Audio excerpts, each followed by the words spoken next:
now that we have finished our stitching, what we need to do is to remove the stick and stitch before we can put our banner together. So I'm just going to remove the hoop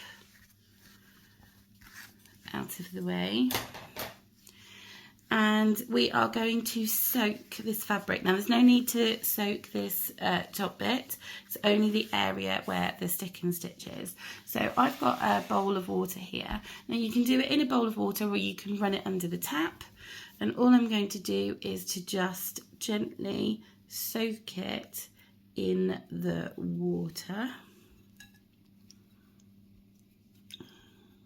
Much easier kind of under a tap, but for the video I wanted to show you.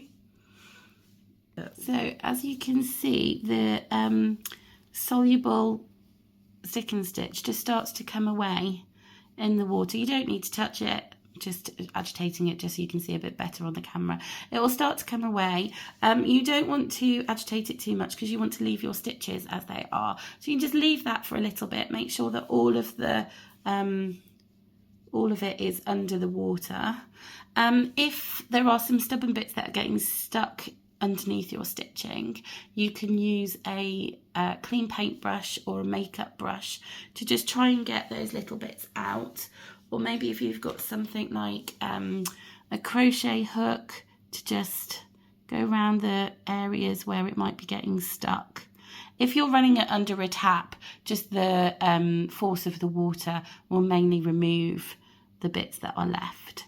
So when you think all of the bits have come off, you just leave this somewhere on a towel or a tea towel to air dry. And if you discover that after you've dried it for a little bit, there are still some bits that are left, you can soak it again.